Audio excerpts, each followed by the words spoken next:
welcome to yet another constructive episode of Build Construct. On this show, we focus on the latest trends in the building and construction industry. My name is Charlene Mangweni. It's still very early in the year. Maybe one of your New Year's resolutions was to build your very first house, or maybe it's your second house. Either way, do you have a fully effective housing plan? And do you know the low-cost housing material that goes along with building that house that is the house of your dreams, the house that will make you smile, and yet still keep your pocket smiling? Maybe you're one of those who thinks you've got it all under control. Or perhaps you've bitten off a little more than you can chew. Today on our expert segment on the show, we're going to be focusing on how you can use low-cost housing material to build the house of your dreams according to a fully effective and efficient housing plan. Remember, Zimbabwe, this show is yours. Chirongwande chenyu, uhlelo ngolwenyu. So make sure that you get in touch with us on our WhatsApp platform, our Facebook page, or on our Twitter handle. And make sure that you give us all your views and opinions. We always love to hear from you.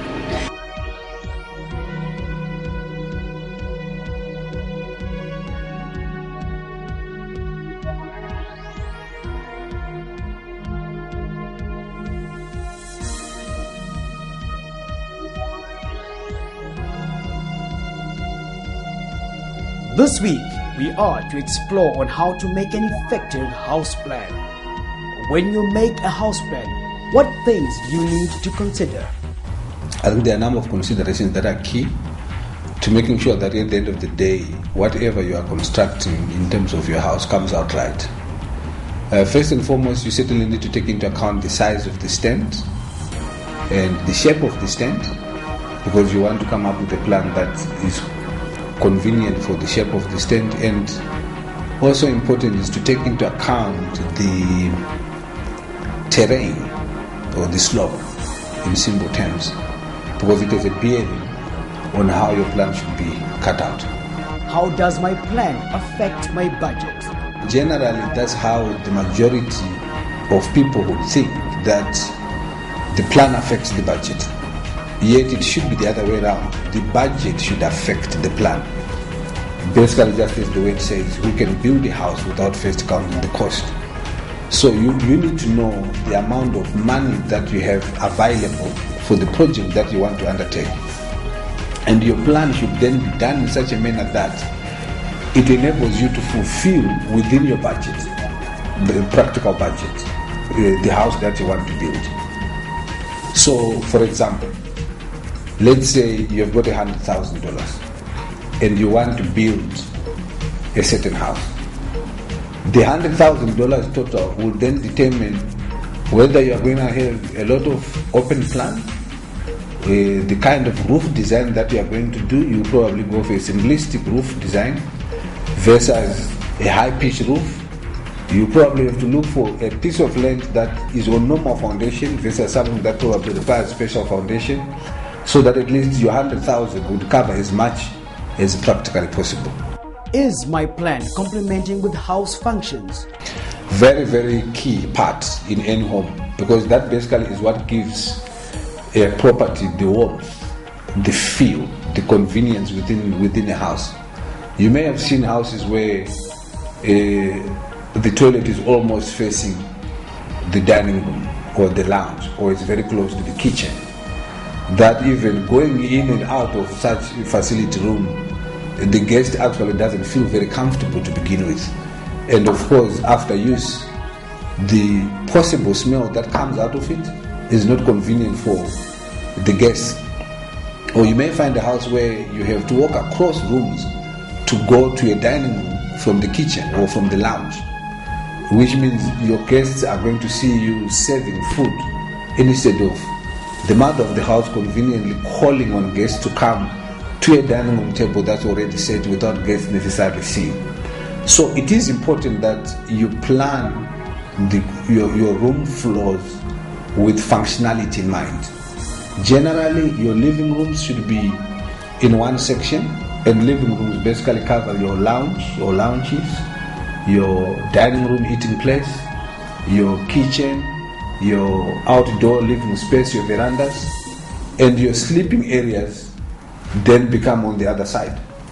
So that when you go to your bedrooms, you have gone to your bedrooms. When you're in your living sections, you also get in your living sections. And common areas would also cover areas like study, so that if you have got people coming in, you are really not taking your guests into your private part of your house. So it's critical, and it's important that you sit down when you give whoever is designing your house, which is a very important part.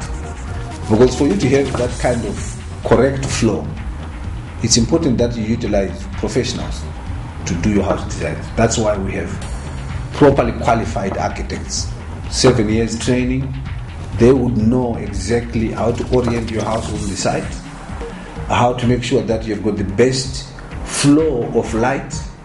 I think you may have heard about north facing, so that there's good light throughout the day. It's warm in the day, it's cool in the day, and it's warm at night. And those are things that can be achieved by a correct orientation of house. How do I decide room layout, for instance, main bedroom, kitchen, bathroom, etc.? There are a number of times where you go into a property and you find a room layout that you can't even figure out, for example. And room layout is, again, very critical in terms of functionality, because when you get into a room, let's take, for example, a kitchen. You would like your kitchen to be clearly and well planned, that you know where the sink is in relation to the bin. Because if the woman or the mother of the house or whoever is doing the dishes, it could be a son, it could be a daughter, it could be the father of the house, doing his dishes, you don't want to go across to throw away trash. You just want to stretch your hand and put it in a bin. So you find the bin related to the sink, and you find your fridge related to a certain proximity to your cooking working area, and you find your cupboard or pantry related to, it should be ideally be closer to your cooking area and closer to your disposable sink area, so that you are not walking across the room. Yet you can easily find a sink in one end, pantry in another end, bin totally where it's not supposed to be. And again, take for example a bedroom. You want to get into a bedroom, walk in, open the door, and not look straight into the bed, because you want to maintain the privacy.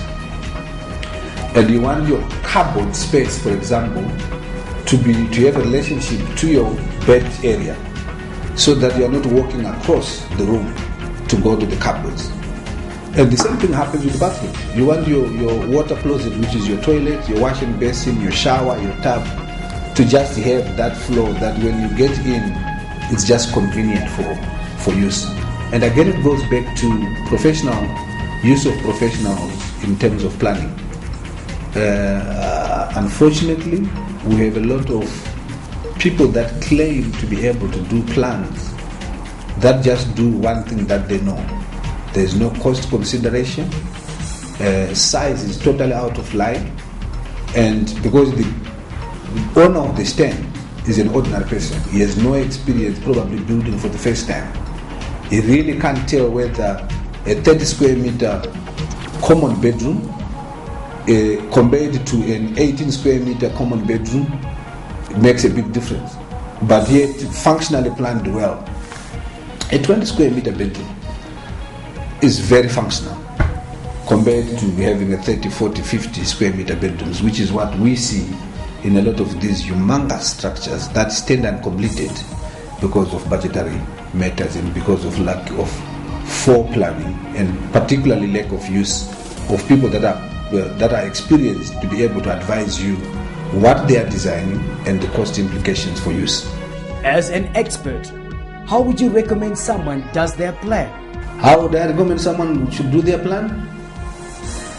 Look, a plan, if you really want, it's a fun process to work through. And I've always enjoyed times that I've worked on plans, because I've always made it a family project. Get the family to sit down together. Engage a professional. Call for a meeting. Have your family around.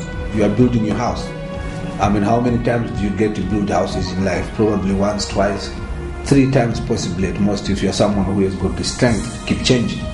But for the majority of people, it's probably once and twice at most. Sit down here, what your family is looking at, agree again, starting off from the budget, and then cut down or add up to what really is convenient for the family. And it's very important to take into account the family lifestyle, because your home is your home. You want it to portray and to give you the kind of lifestyle that you want. For example, I personally am an outdoor person. I want to spend as much of my time on patios and verandas. So when I sit down to do my plans, I always emphasize possible second lounge, a huge veranda, where I can sit down and really enjoy the great weather that we have, and dine outside. It's something that I think values, and emphasize common facilities where it forces the family to meet. Like, for example, meet in the kitchen, meet in the dining room, meet in the lounge. Sometimes the idea of having a bedroom with a private lounge, a bedroom with a private lounge, at the end of the day, you stay in the same house, but as a family you are not together. It's not functional. And of course, as you engage an architect or a really qualified draftspeople that really know what they are doing, also include other professionals that are necessary to at least give you critical input, like engineers, structural engineers, electrical engineers, quantity surveyors. They all come quite handy, and it becomes a fun project to see what we have just discussed on paper as a family coming to pass in a structure, and then be able to walk in and stay and enjoy and have fun and build and pass it on to the next generation, because it's critical wealth.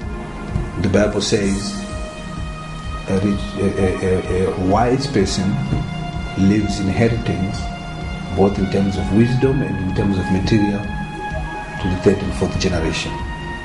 So I had to build it. Beautiful homes are what we all dream of. They're what we strive for. And if you've seen a house that you'd like to build, or a house plan that you'd like to adopt, remember to stay focused, stay inspired, but most importantly, stay tuned in to Build Construct.